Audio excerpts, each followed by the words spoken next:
నమస్కారం. జీవితమంటే ఏంటి? మనం ఎందుకు పుట్టాం? ఈ సుఖాలు, కష్టాలు వీటన్నింటికీ ఒక అర్థముందా? ఈ చక్రం నుంచి బయటపడే మార్గముందా? ఇవి మనందరికీ ఎప్పుడో ఒకప్పుడొచ్చే ప్రశ్నలే. కొన్ని వేలేళ్ల క్రితం కపిల మహర్షి తన తల్లి దేవహూతికిలాంటి ప్రశ్నలకే సమాధానాలు చెప్పారు. సరే, మరి ఆ అద్భుతమైన జ్ఞానాన్ని మనం కూడా తెలుసుకుందామా? మన ప్రయాణం ఈ ఒక్క వాక్యంతో మొదలవుతుంది. ఏ పుట్టుక చావుల కథ అంతులేనిది. వింటుంటేనే ఏదోలా ఉంది కదూ. పుట్టడం, బ్రతకడం, మరణించడం, మళ్లీ పుట్టడం, ఇది అంతులేకుండా సాగిపోయే ఒక చక్రం లాంటిది. జీవితం ఒక నదిలా ప్రవహిస్తుంటే ఈ పుట్టుక, మరణం అనేవి రెండు ఒడ్లన్మాట. మరి ఈ ప్రవాహం నుండి బయటపడే దారి అసలు ఉందా? ఈ ప్రశ్న అడిగింది ఎవరో కాదు, కపిలుని తల్లే దేవహూతి. ఆమె ఒక రాణి.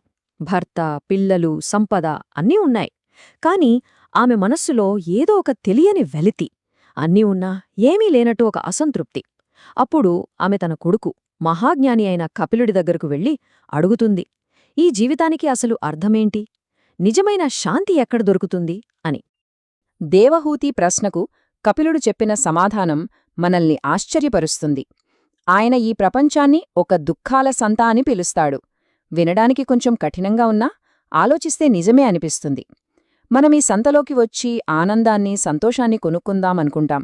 కాని చివరికి మన చేతికి మిగిలేవి బంధాలు, బాధలే. మనం దేనినైతే ప్రాణంలా పట్టుకుని వేలాడతామో చివరికి అదే మనల్ని ఎక్కువగా బాధిస్తుంది. మరి ఈ బంధమనే చక్రం అసలు ఎలా పనిచేస్తుంది?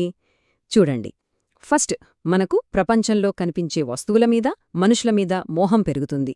అది కావాలి, ఇది కావాలి అనిపిస్తుంది. ఆ తర్వాత ఆ కోరికలతో నేను, నాది అనే అహంకారంతో పనులు చేస్తాం. ఆ పనుల వల్ల మనకు కొన్నిసార్లు సుఖం, కొన్నిసార్లు దుఃఖం కలుగుతుంది. ఇక్కడే అసలు చిక్కు. ఆ సుఖదుఖాల అనుభవం మళ్లీ కొత్త కోరికల్ని పుట్టిస్తుంది. దాంతో మళ్లీ అదే చక్రం. ఇది అంతులేని కథ, తిరుగుతూనే ఉంటుంది. మరి ఈ చక్రం నుండి బయటపడే మార్గం లేదా? ఉంది. అదే కపిల మహర్షి తన తల్లికి చూపించిన మార్గం.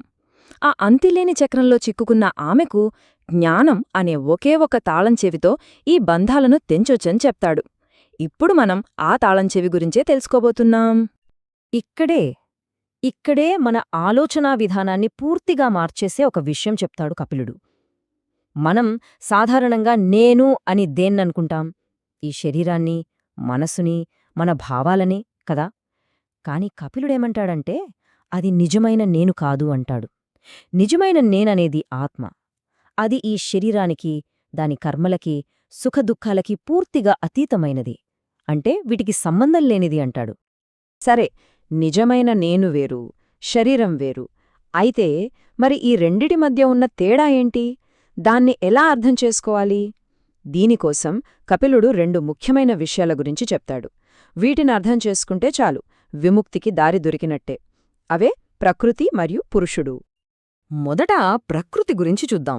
సింపుల్గా చెప్పాలంటే మన కంటికి కనిపించేది, మన ఇంద్రియాలకు తెలిసేది ప్రతిదీ ప్రకృతే.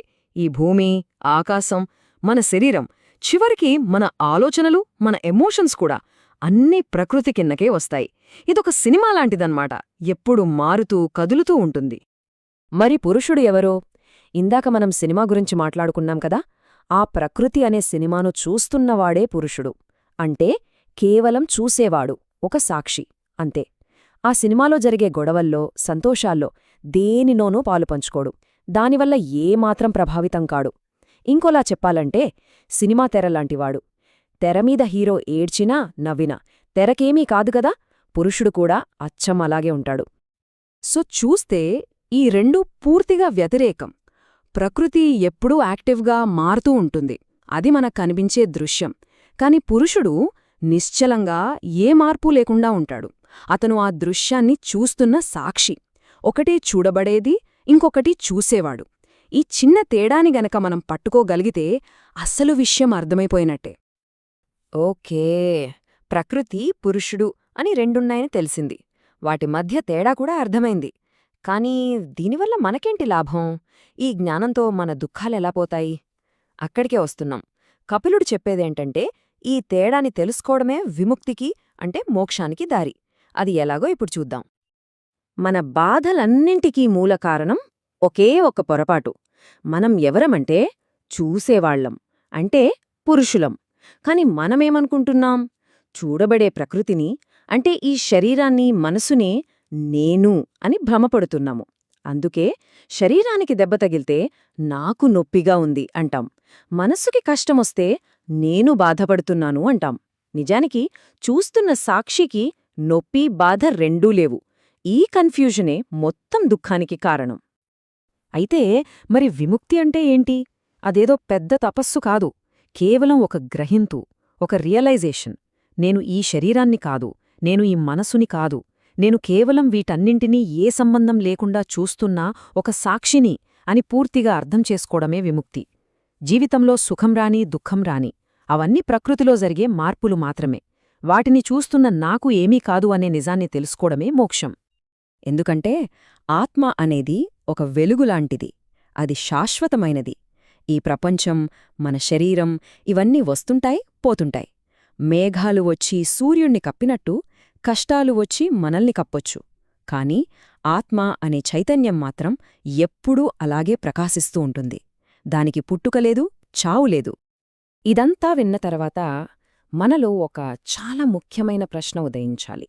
మన నిజస్వరూపం అంటే ఆత్మ కేవలం చూసే సాక్షి అయితే, ఏ పని చెయ్యకపోతే, మరి ఈ పనులన్నీ చేస్తున్నదెవరు? ఈ జీవితాన్ని గడుపుతున్నదెవరు? ఈ సుఖదుఖాలను అనుభవిస్తున్నదెవరు? ఈ ప్రశ్నకు సమాధానం వెతకడంలోనే కపిలుని బోధనల అసలు సారం దాగి ఉంది. ఆలోచించండి.